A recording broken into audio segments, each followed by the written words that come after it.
Good morning everyone and welcomes to all of you in my channel स्कूली शिक्षा। मैं हूं कुणाल और आज हम पढ़ने वाले हैं कुलम्स लॉ से रिलेटेड एक टॉपिक। तो कुलम्स लॉ में ही पढ़ना है कि कंपैरिजन, और कंपैरिजन किसका करना है, तो इलेक्ट्रोस्टैटिक फोर्स और ग्रेविटेशनल फोर्स का। जो आपका इलेक्ट्रोस्टैटिक फोर्स है मीन्स ये वाला जो फोर्स है, ये फोर्स अभी आप पढ़ चुके हो और ये इलेक्ट्रोस्टैट का पार्ट है 12th का, और ग्रेविटेशनल फोर्स जो है ये आपका 11th का पार्ट है। तो आज हम इस दोनों के बीच में कंपैरिजन पढ़ने वाले कि कौन सा फोर्स स्ट्रॉन्गर होता है और कौन सा फोर्स वीकर होता है। तो इसके लिए सबसे पहले हम क्या करते हैं कि एक हाइड्रोजन एटम लेते हैं। सपोज एक हाइड्रोजन एटम लेते हैं, सपोज करना है, और उस हाइड्रोजन एटम में एक होता है प्रोटॉन। क्या होता है? प्रोटॉन। और एक होता है इलेक्ट्रॉन। तो हम ले रहे हैं एक हाइड्रोजन एटम और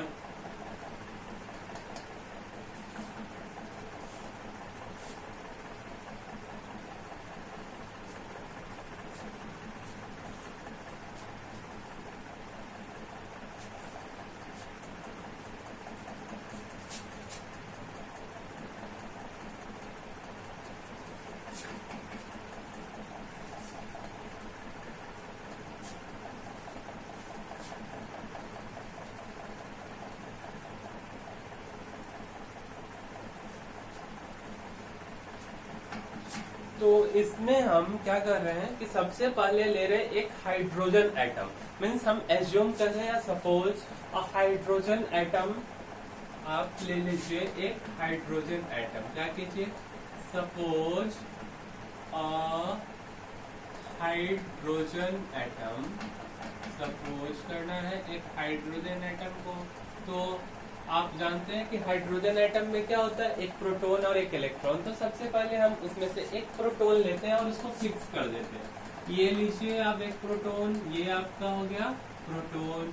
तो प्रोटॉन मीन्स की प्लस, तो प्लस Q1 मीन्स की पॉजिटिव चार्ज, तो हम प्लस Q1 डाल दिए और इसको हम क्या कर रहे हैं कि फिक्स कर दे रहे हैं। ठीक है, अच्छा। और हम एक ले रहे हैं इलेक्ट्रॉन मीन्स की निगेटिव चार्ज। ये क्या है हमारा, इसको नाम दीजिए -Q2। ये है हमारा इलेक्ट्रॉन। क्या है? इलेक्ट्रॉन। और इस दोनों के बीच का जो सेपरेशन है R है, ठीक है, R सेपरेशन है, और R इक्वल टू हम ले रहे हैं 0.53 एंगस्ट्रॉम। तो हम ले लिए हैं एक प्रोटॉन और एक लिए हैं इलेक्ट्रॉन। अब देखते हैं इलेक्ट्रोस्टैटिक फोर्स। हम पहले देखते हैं तो इलेक्ट्रोस्टैटिक फोर्स को आइए हम देखते हैं कि क्या कैसे क्या होता है।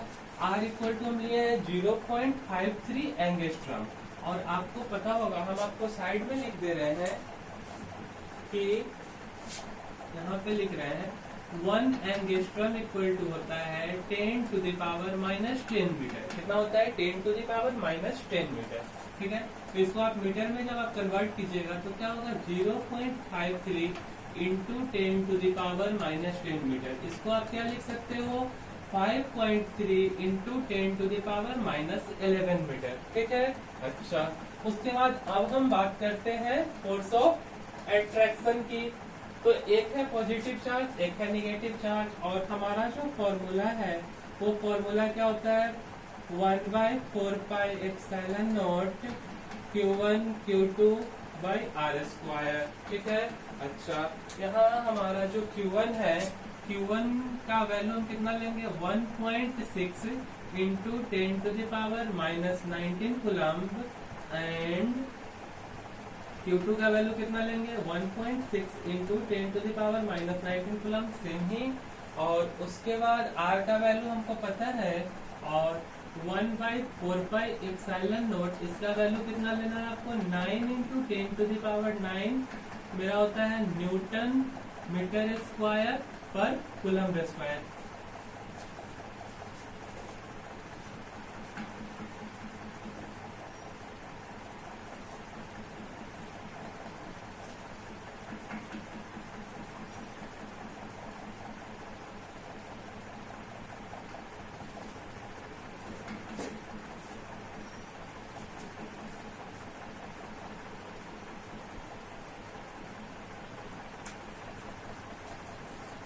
तो अब आप यहाँ से लिख सकते हो सबका वैल्यू डालने से पहले इसको आप लिख सकते हो 1/4πε0 इंटू ई Q1 और Q2 को लीजिए इंटू R²।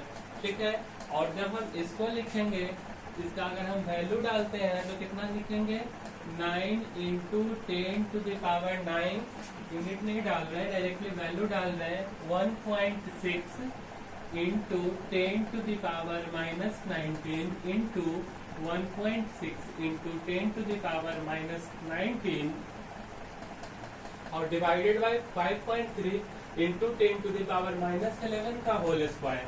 होल स्क्वायर को आप लिख सकते हो 5.3 इंटू 10⁻⁻11 इंटू 5.3 इंटू 10⁻⁻11। आप इतना लिख सकते हैं। चलिए इसको सोल्व करते हैं। इसको जब आप सोल्व कीजिएगा तो आएगा 9 इंटू 1.6 और 1.6 1.6 इंटू 1.6 2.56। इसको आप लिख सकते हो 2.56। अच्छा, उसके बाद आप इधर लिखेंगे इंटू 10⁻9 प्लस का और माइनस का कितना, 38, -19 और -19, और यहाँ का -11 ऊपर जाएगा तो कितना हो जाए, यहाँ हो जाएगा -22 और ऊपर जाएगा तो प्लस का 22। तो यहाँ हम लिख दिए प्लस का 22। ठीक है, और नीचे में 5.3 इंटू 5.3। अच्छा, इसको हम लिख सकते हैं 9 इंटू 2.56 10, और इधर हो गया 22, 38, 31 में से 38 चला जाएगा, यानी कि -7, और डिवाइडेड बाई हो गया कितना, 5.3 इंटू 5.3। अच्छा, इसको रहने दीजिए, इसको आप इक्वेशन 1 मान लीजिए। ठीक है, उसके बाद देखिए हम इलेक्ट्रॉन का चार्ज निकाल लिए। अब हम बात कर रहे हैं थोड़ा ये जो हमारा प्रोटॉन है, ये हमारा इलेक्ट्रॉन है, इसका कुछ ना कुछ मास होगा। मीन्स हम यहाँ अभी निकाले हैं इलेक्ट्रोस्टैटिक फोर्स का वैल्यू, अब हम निकालने वाले हैं ग्रेविटेशनल फोर्स का वैल्यू। किसका, इसका वैल्यू। और फिर उसके बाद हम क्या करेंगे, दोनों को कंपेयर करेंगे। ठीक है, तो ग्रेविटेशनल फोर्स को निकालने के लिए हम क्या करते हैं कि सारा कुछ वही रहने देते हैं, यहाँ तक कि सेपरेशन को भी हम चेंज नहीं करते, सेम सेपरेशन को रहने दे रहे हैं। ठीक है, तो यहाँ पे हम ले रहे हैं प्लस Q1, क्योंकि इसका कुछ न कुछ प्रोटॉन और इलेक्ट्रॉन का मास होगा, और यहाँ ले रहे हैं -Q2, यहाँ है हमारा सेपरेशन, और R इक्वल टू आप जानते हैं 0.53 एंगस्ट्रॉम। इसको आप डायरेक्ट लिखो तो 5.3 इंटू 10⁻⁻11 मीटर। ठीक ना। अब हमको लेना है मास ऑफ प्रोटॉन और यहाँ लेना है मास ऑफ इलेक्ट्रॉन। तो मास ऑफ प्रोटॉन आपको पता होगा,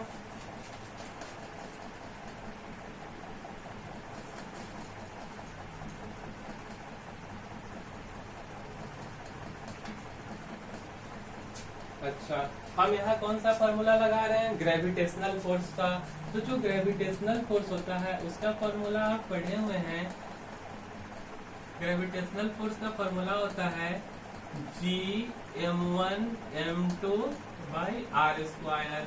ठीक ना, Gm1m2/r²। ठीक है, तो यहाँ से हम थोड़ा सा पहले आपको वैल्यू लिख देते हैं। जो G होता है आपका, इस G का कितना वैल्यू होता है, फिर मास ऑफ प्रोटॉन का कितना वैल्यू होता है, और मास ऑफ प्रोटॉन हो गया, और यहाँ हो गया आपका मास ऑफ इलेक्ट्रॉन। G, फिर मास ऑफ प्रोटॉन और फिर मास ऑफ इलेक्ट्रॉन, तीनों का वैल्यू हम आपको बता देते हैं।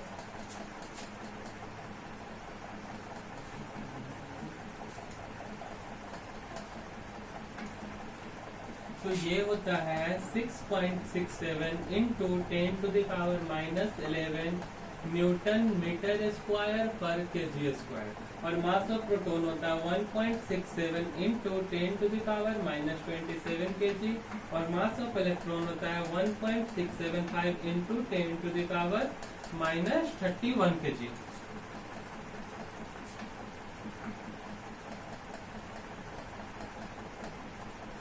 सॉरी, मास ऑफ इलेक्ट्रॉन जो होता है ये होता है आपको 9.1 इंटू 10⁻31 kg। ठीक है। अब इस वैल्यू को हम अपने इक्वेशन में डालते हैं, तो यहाँ से हम g का वैल्यू लिख रहे हैं 6.67 इंटू 10 टू द पावर -11। अच्छा, उसके बाद हम लिखेंगे 1.67 इंटू 10 टू द पावर -27।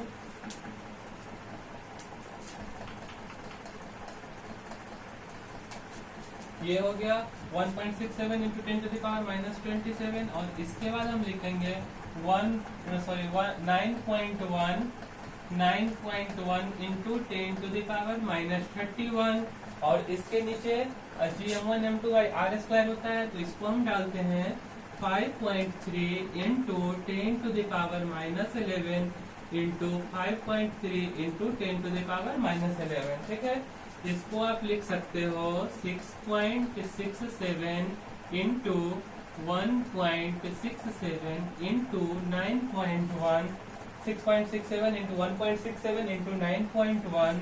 और इधर हो गया 10 टू द पावर -11 -27 -31 -27 -31। अच्छा, -11 और -11 -22 ऊपर जाएगा तो +22। ठीक है, ये हो गया +22। और आपका नीचे रह गया कितना 5.3 इंटू 5.3। ठीक है, ये वैल्यू आपका रह गया। इसको जब आप सोल्व करोगे तो ये आएगा आपका, ये तीनों 7 1 8 1 9 3 2 5 1 6 मीन्स की -16 आएगा और 22 मीन्स -47। आप इसको लिख सकते हो 6.67 into 1.67 into 9.1 divided by 5.3 into 5.3 into 10 to the power -41।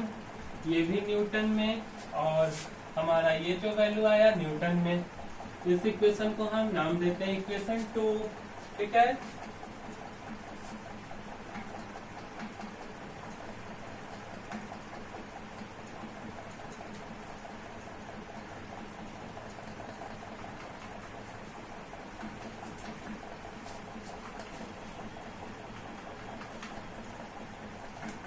तो ये हो गया हमारा इक्वेशन 1 और ये हो गया हमारा इक्वेशन 2। अब और ये जो हमारा फोर्स है, ये कौन सा फोर्स हमारा आया था, इलेक्ट्रोस्टैटिक फोर्स। और ये कौन सा फोर्स आया था, ग्रेविटेशनल फोर्स। अच्छा, हमको कंपेयर क्या करना है, इलेक्ट्रोस्टैटिक फोर्स और ग्रेविटेशनल फोर्स। अब हम आपको इस साइड रफ कर देते हैं और 1/2 करते हैं। ठीक है, इसको इधर रफ करते हैं, इसको आप लोग नोट डाउन कर लिए होइएगा। उसके बाद देखिए हम क्या कर रहे हैं कि ये 1/2 यानी कि इलेक्ट्रोस्टैटिक फोर्स को ग्रेविटेशनल फोर्स से डिवाइड कर रहे हैं। हम लिखते हैं आपको डिवाइडिंग इक्वेशन 1/2, ये हम डिवाइड कर रहे हैं। ठीक है, तो डिवाइड करने के बाद हम इसको लिख सकते हैं FE divided by FG equal to हो गया, FE कितना है हमारा 9 into 2.56 into 10 to the power -7 divided by 5.3 into 5.3। अच्छा, उसके बाद है यहाँ नीचे में हम लिख देते हैं फोर्स, ग्रेविटेशनल फोर्स। इसका वैल्यू मीन्स इक्वेशन 2 का वैल्यू है आपका 6.67 into 1.67 into 9.1 into 10 to the power -47 और डिवाइडेड बाई कितना है 5.3 इंटू 5.3। अच्छा, उसके बाद क्या हो गया कि ये 5.3 इससे कैंसिल आउट हो गया और ये 5.3 यहाँ से कैंसिल आउट हो गया। इसको आप कितना लिख सकते हो 9 into 2.56 into 10 to the power -7। ठीक है, और यहाँ हमारा डिवाइड में बच गया कितना 6.67 into 1.67 into 9.1 into 10 to the power -47। अच्छा, अब आप देखो यहाँ पे जैसे यहाँ है आपका 9.1 मीन्स की 0.1 बच पड़ा है। इससे आपको क्या करना है 9 को आप कैंसिल आउट कर सकते हो।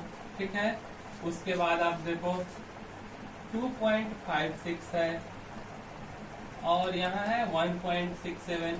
मीन्स अगर इसको आप देखोगे तो इसको आप 1.6 टाइम्स आप कैंसिल कर सकते हो, ठीक है। अप्रोक्सीमेट वैल्यू हम लेकर के चल रहे हैं, तो यहाँ जो है आपका बचेगा कितना, ऊपर में हो गया 10 to the power -7 प्लस का 47 डिवाइडेड बाई 6.67 इक्वल टू आ गया 10 to the power 40 divided by 6.67। और इसको जब आप डिवाइड करोगे तो अप्रोक्सीमेट वैल्यू आपका आएगा इलेक्ट्रोस्टैटिक फोर्स और gravitational force similar to 10 to the power 39 के, ठीक है, 10 to the power 39 के। और ये आ गया 10 to the power 39। यहाँ से हमको ये पता चला कि जो इलेक्ट्रोस्टैटिक फोर्स है और डिवाइडेड बाय ग्रेविटेशनल फोर्स ये बहुत बहुत बहुत बड़ा है 1 से। इलेक्ट्रोस्टैटिक फोर्स और जो डिवाइडेड बाय ग्रेविटेशनल फोर्स है 1 से काफी बड़ा है। और इसी को आप लिख सकते हो electrostatic force very very very greater than gravitational force, ठीक है। यहाँ से हमारा ये वैल्यू निकल गया।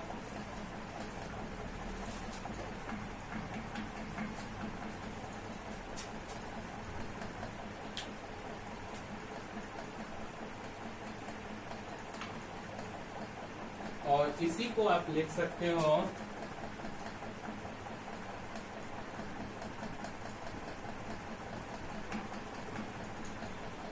electrostatic force is very very stronger force in comparison to gravitational force. Electrostatic force is very very stronger force, very very stronger force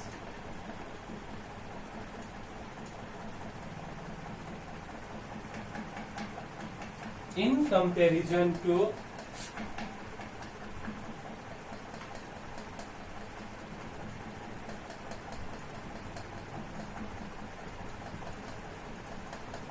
क्या लिखते हैं स्टेटमेंट कि electrostatic force is very very stronger force in comparison to gravitational force. और हमको comparison भी यही करना था कि कौन सा फोर्स स्ट्रॉन्गर है कौन सा फोर्स वीकर है। तो हमको पता चल गया कि ये फोर्स स्ट्रॉन्गर है और ये फोर्स वीकर है, ठीक है। ये जो इससे direct question, direct result means यहाँ से क्वेश्चन पूछा जा चुका है नीट में और मेंस में भी। कभी कभी इससे रिलेटेड जो है आपको एडवांस में भी पूछा जाता है, ठीक है। तो इस वैल्यू को आप याद रखिएगा, ये आपको क्वेश्चन बनाने में हेल्प करेगा। और हम आपको 1-2 क्वेश्चन देते हैं जो कि आप बनाइएगा।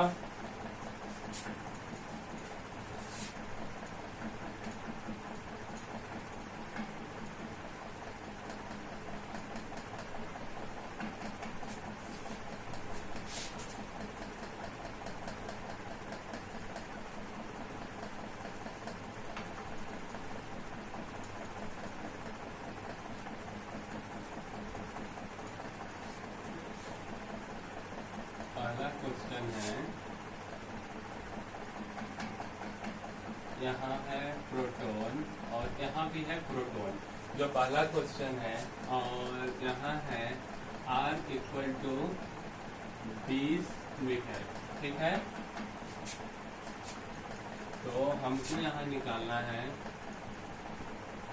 ये, इसको फाइंड आउट करना है। हम इसको लिख देते हैं from figure shown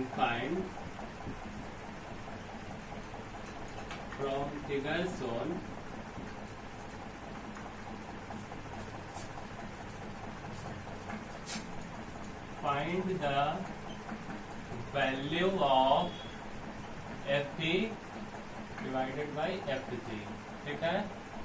और आपका दूसरा क्वेश्चन है, यहाँ पे हम आपको प्रोटॉन के जगह पे दे दे रहे हैं इलेक्ट्रॉन। डिस्टेंस को क्या किए R = हम कर दे रहे हैं 10 मीटर, ठीक है। तो इसको हम लिख दे रहे हैं